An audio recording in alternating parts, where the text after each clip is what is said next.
everyone, Jai Hind and welcome to the platform of Shri Ram's IAS. My name is Bhavar Singh Surya. I'm ex-India 115th course and qualified civil services in 2012. Now over here in this video, I'll be talking about a recent film that has been released and ultimately मैं बात कर रहा हूँ यहाँ पर धुरंधर movie की and we all know that there was a controversy that surrounded the release of this movie. So we'll be talking about the rights, we'll be talking about courts and also the security in this complete session along with me. Now this controversy had been unfolded because Dhurandhar, that is directed by Aditya Dhar and starring Ranveer Singh, that has released amidst the public outcry, and ultimately there are certain family allegations and the family of the decorated Major Mohit Sharma, Ashok Chakra, they have claimed that there had been unauthorized biographical portrayal of Major Mohit Sharma in the movie. At the same time, the parents have approached the Delhi High Court. They have sought the remedies, and also the CBFC or the Central Board for Film Certification had been directed to consider the objections that had been raised by the family itself. I'll be talking about the complete issue, and before moving ahead, let me tell you that at Shri Ram's IAS, we are offering you with free 1:1 mentorship, and for this you can do what? You can just simply go to the description box, you can click on the Google form link that is there and you can fill it up. Alright, ultimately our trusted mentors, they will get connected to you and they will provide you with the complete solution to the problems that you are facing while preparing for the civil services. Now, let me tell you about Major Mohit Sharma. Major Mohit Sharma was a decorated officer and he's an Indian Army officer who had been awarded with Ashok Chakra posthumously after his martyrdom in 2009. Ultimately, he is credited with the covert operations and critical counter-insurgency actions that were there in Jammu and Kashmir. And the family's position is that they have alleged that the film has allegedly used their son's persona and even biography without the consult or the consultation on using the persona for the picture. Now, over here, the timeline of the events is that there is a pre-release phase where there had been rumors and media speculation that this film is actually based upon the Major Sharma's life as well as his operations. Alright, there was a legal petition that was filed in the Delhi High Court seeking private screening and the reliefs and protection of the legacy. There had been a review that was directed by the Delhi High Court, and CBFC or Central Board of Film Certification reviewed family's objection under the court oversight, and ultimately there had been a final certification that had been given जहां पर film को certified किया गया है as a work of fiction after reconsideration and the modifications which had been done. Now, what are the legal questions which are there? The legal questions that I'll be discussing over here, or I'll be shedding the lights in this session, is: do families of deceased military figures have legal right to prevent the fictionalization of portrayals of their family members? At the same time, the next important question is about the constitutional balance between freedom of expression that has been given under Article 19 and the privacy and the legacy claims. And also, what is the institutional role of the Central Board for Film Certification, courts, and the limitations on the prior restraint mechanisms that should be used? So these are the core questions that we'll be discussing in this complete video, because it is important that we must analyze the situation as a UPSC aspirant. Now, when it comes to personality rights and the privacy law, there is no absolute protection. The Indian law, when it comes to the Indian law, it lacks a complete comprehensive persona copyright for the public figures. Alright, there is no persona copyright that is there, and there are limited protections that exist in India. At the same time, when it comes to the protections available, they are available only through privacy rights, they are available through defamation laws, and there is limited commercial exploitation rules that are there. At the same time, when it comes to the public interest biographies and the commercial exploitation without consent, there are different legal thresholds and there is a critical distinction that exists. Now, CBFC की बात करें तो it has a statutory role and mandate. CBFC is basically a certification framework or a certification authority that had been, it had been created after, or it operates under the Cinematograph Act of 1952. There are certain things that the CBFC considers and it rates the movie or anything that is made publicly available when it comes to the cinematography. So those are, they are given a rating on the basis of certain facts, and ultimately if they violate certain things as well, so there are certain cuts and trimming that is done by the CBFC. Ultimately, there is public order consideration by the CBFC, as well as morality and decency. There is national security implication as well, and defamation prevention as well. Now, over here, the courts can direct CBFC to re-examine the objection and provides procedural safeguard without automatic ban on the movies or the releases in the cinematograph. At the same time, there is, when it comes to the issue, the issue that we are touching over here is all about the freedom and the sensitivity. All right, there is a filmmaker's position where there is artistic freedom to dramatize historical and fictionalized events that had happened for the public consumption, क्योंकि वही उनका काम है, ठीक है, कि वो आपका जो है they have the artistic freedom to move beyond the beyond the historical or fictionalized events. At the same time, there is family and state concern as well.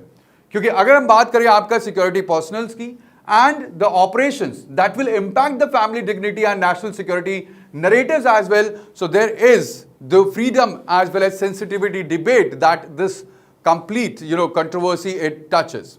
Now there are certain national security dimensions as well. अगर मैं बात करूं आपका, तो जब हम बात करते हैं आपका जो है कोवर्ट ऑपरेशंस की, उसका फिक्शनलाइजेशन जो है वो टैक्टिक्स को रिवील कर सकता है, मेथड्स को रिवील कर सकता है, और जो intelligence procedures that we undertake that could be revealed. So there is operational secrecy risk when it comes to such kind of films or such kind of movies which are created. At the same time, there is public perception impact because जो film है वो public की understanding को reshape करता है, चाहे वो intelligence की है, चाहे वो state security actions की है. And there is also, when it comes to the legal framework, security agencies, they may seek the reductions under the Official Secrets Act and national security provisions that is there. So there is national security dimension as well. At the same time, there is also the public memory that gets shaped. All right, the films, like for example, I'll take the example of Bofors. Okay, the films have a kind of public memory shaping. चाहे वो Bofors है, चाहे वो LOC Kargil जो आपका movie बनाई गई थी, and there had been a movie on Captain Vikram Batra as well. So जो फिल्म है वो आपका जो पब्लिक मेमोरी है, परसेप्शन है आर्म फोर्सेस की, वो आपका रीशेप करती है, उसको मोल्ड करती है. And ultimately there could be misrepresentation risk as well, जहां पर मिस इन्फॉर्मेशन स्प्रेड हो सकती है. There are moral concerns as well as there could be erosion of the trust, अगर आपका जो है जो फिल्म है वो पूरी तरीके से उस कैरेक्टर को डिस्प्ले ना कर पाए.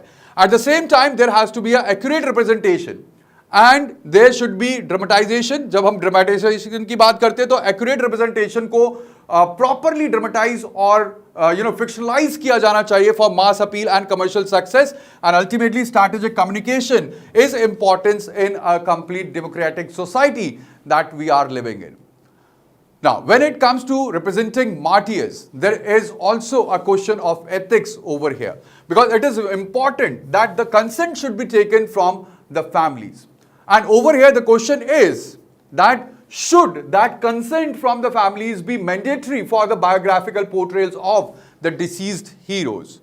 Alright, this is an ethical question.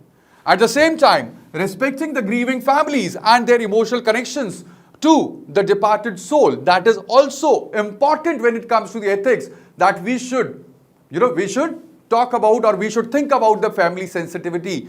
At the same time, there should be a moral boundaries on the commercial exploitation of the sacrifice, and there should be consultation with the families. That is the outcome or the best practice that could be there, कि एक consultation होना चाहिए with the families, and there should be clear disclaimers that should be included, and there should be avoidance of the exploitation just for the profit when such kind of movies are made. Now, when it comes to the precedents and the global comparison, so we had certain precedents where there had been past film controversies related to biopics or war films, and they have demonstrated a pattern in India. That is, जो courts हैं वो support करते हैं artistic freedom को. At the same time, there is intervention on the defamation or privacy grounds by the courts, and also there is a case-by-case balancing approach that had been taken by the courts in India. At the same time, when it comes to international practice, there is varying ground rules or global rules for life rights and disclaimers in the various countries. और बहुत सारे producers proactively acquire करते life rights for the legal safety and the family cooperation in various countries. So ultimately, that should be followed in India, right?